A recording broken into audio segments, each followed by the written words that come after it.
taught me how to lead. And when you think of a great leader, you think of somebody who's charismatic and outgoing. He wasn't. He was very soft-spoken and introverted. Yet he led with a sense of humility. And I would come to call his leadership style excellence without arrogance. And it didn't matter who you were in the Pentagon. You could be a janitor in the halls of the Pentagon, or you could be the chairman of the Joint Chiefs of Staff.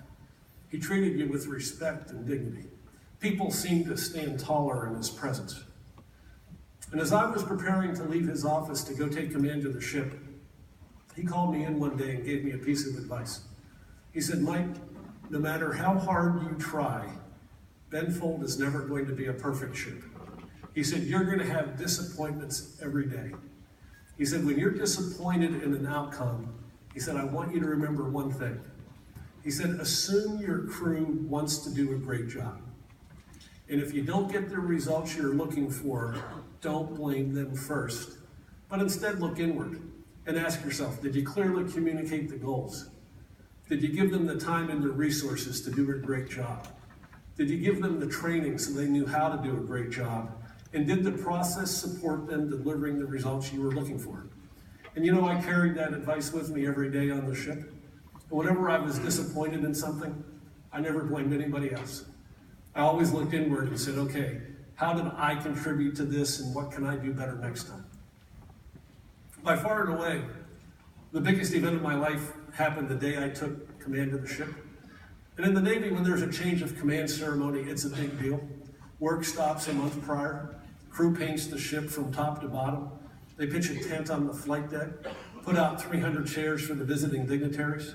The Admiral comes and gives a long-winded speech about how great the outgoing guy is. Whole ceremony takes about 90 minutes. At the end of the ceremony, as my predecessor was leaving the ship for the final time, with his parents and his wife and his kids, and as his departure was announced on the public address system, my new crew stood and cheered at the fact that he was leaving.